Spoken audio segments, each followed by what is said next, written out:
Washington, impeachment looms over this year's elections, whether either party's leadership wants that or not. Even before Fire and Fury raised questions about President Donald Trump's mental fitness, 70% of Democratic voters told NBC News, Wall Street Journal pollsters they wanted congressional hearings on impeachment, making it impossible for their party to ignore the issue as they tried to ride an anti-Trump wave to control of Congress.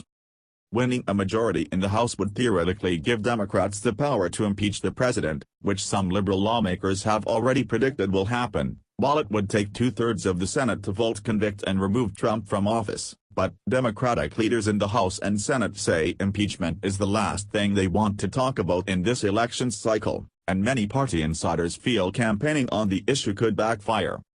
Competitive Democratic primaries, pressure from the party's base, and millions of dollars from their single largest donor will make it impossible to ignore even if special counsel Robert Mueller drops no bombshells before November. Dancing around just to avoid using the I word will only convince people that politicians want to avoid one of the key questions at hand, said Ben Wickler, the Washington director of the liberal group MoveOn.org, which backed impeachment last June after Trump fired former FBI James Comey. No one is calling for Democrats to make 2018 a referendum on impeachment, but California billionaire Tom Steyer, who spent nearly $90 million in the 2016 election, making him Democrats' biggest benefactor, wants it to be included in the mix. Steyer has become the nation's prominent cheerleader for impeachment, and announced on Monday that he will spend $30 million on trying to flip the House this year and doubled down his support for a separate public relations campaign on impeachment that has already cost him $20 million. We are not going to have a litmus test about impeachment, Steyer said. What we are going to try to do is talk directly to the American people, so that people running for office know for a fact that the American people are behind impeachment. While Steyer's two efforts are technically separate, the Need to Impeach campaign will use its massive email list to alert supporters if their Democratic representatives haven't weighed in on impeachment. We know this makes some of our friends and allies in this city uncomfortable, said Steyer, who spoke with House Minority Leader Nancy Pelosi, Democrat California, and other Democratic leaders before his press conference. Millions of Americans know this president is unfit to be president.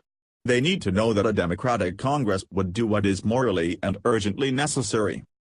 Neither party's leadership wants to turn Trump's first midterm election into a referendum on his removal. It's about the well-being of American families, House Minority Leader Nancy Pelosi, Democrat California, told a gathering organized by the Hearst publishers late last year. He's just not that important. Impeachment would further divide us, not bring us together. It's a sentiment she and other Democratic officials have repeated often in public, including when House Democrats joined with Republicans to overwhelmingly reject an impeachment resolution offered by one liberal lawmaker late last year.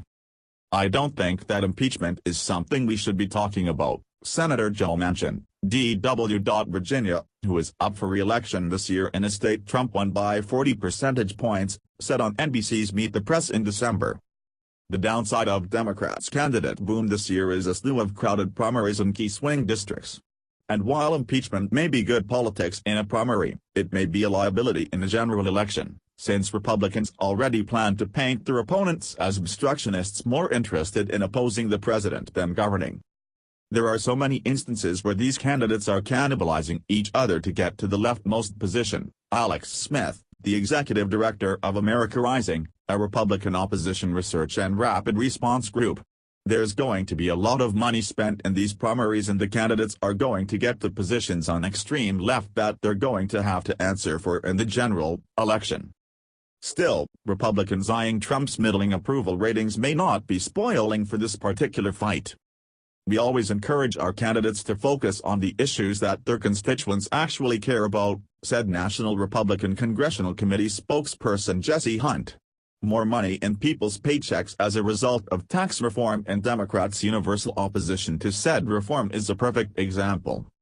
Pelosi and other leaders successfully tamped down talk of impeaching George W. Bush as Democrats geared up for a wave in the 2006 midterm. Even after they won the House, Pelosi declared the issue off the table. Impeachment has already gained more steam under Trump than it did under Bush. and campaign finance changes have empowered donors like Steyer to drive issues even more so than party leaders are sometimes able.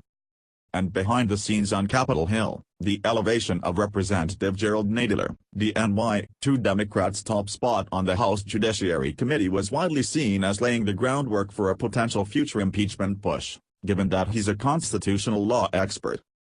Zephyr Teachout, a progressive activist and former congressional candidate, predicted that most candidates in competitive Democratic primaries will at least call for an impeachment investigation. "This is a moral question, not a political one," she said.